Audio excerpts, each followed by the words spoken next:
દુબઈથી air ઇન્ડિયાની પ્રથમ flight Delhi પહોંચી છે। દુબઈમાં ફસાયેલા ભારતીયોને લઈ અને ફ્લાઇટ દિલ્હી પહોંચી। મુંબઈ, દિલ્હી અને ચેન્નઈની 4 ફ્લાઇટ દુબઈથી આવી છે। ઇન્ડિગો, જેદ્દાથી દિલ્હી, અમદાવાદ ફ્લાઇટ ચલાવવામાં આવશે। એર ઇન્ડિયા મસ્કતથી પણ ફ્લાઇટ શરૂ કરી રહી છે। તો જે ભારતીયો દુબઈમાં ફસાયેલા છે તેમને અહીં લાવવામાં આવી રહ્યા છે। એર ઇન્ડિયાની પ્રથમ ફ્લાઇટ દિલ્હી આવી પહોંચી। દુબઈમાં ફસાયેલા ભારતીયોને લઈ અને ફ્લાઇટ દિલ્હી પહોંચી ચૂકી છે। મુંબઈ, દિલ્હી, ચેન્નઈની 4 ફ્લાઇટ દુબઈથી આવી ચૂકી છે। ઇન્ડિગો, જેદ્દાથી દિલ્હી, અમદાવાદ ફ્લાઇટ ચલાવવામાં આવશે। હજુ પણ જે ભારતીયો ત્યાં ફસાયેલા છે તેમને લાવવામાં આવશે। એર ઇન્ડિયા મસ્કતથી પણ ફ્લાઇટ શરૂ કરી રહી છે।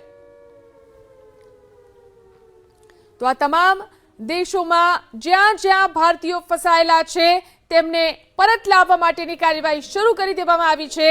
દુબઈથી એર ઇન્ડિયાની પ્રથમ ફ્લાઇટ દિલ્હી આવી પહોંચી છે। પરિવારજનો ચિંતિત હતા। જે રીતે અનેક ભારતીયો દુબઈમાં ફસાયા હતા, ગલ્ફ કન્ટ્રીઝમાં ફસાયેલા હતા, તેમને પાછા લાવવા માટેની કાર્યવાહી શરૂ કરી દેવામાં આવી છે। દુબઈમાં ફસાયેલા ભારતીયોને લઈ અને ફ્લાઇટ દિલ્હી પહોંચી ચૂકી છે।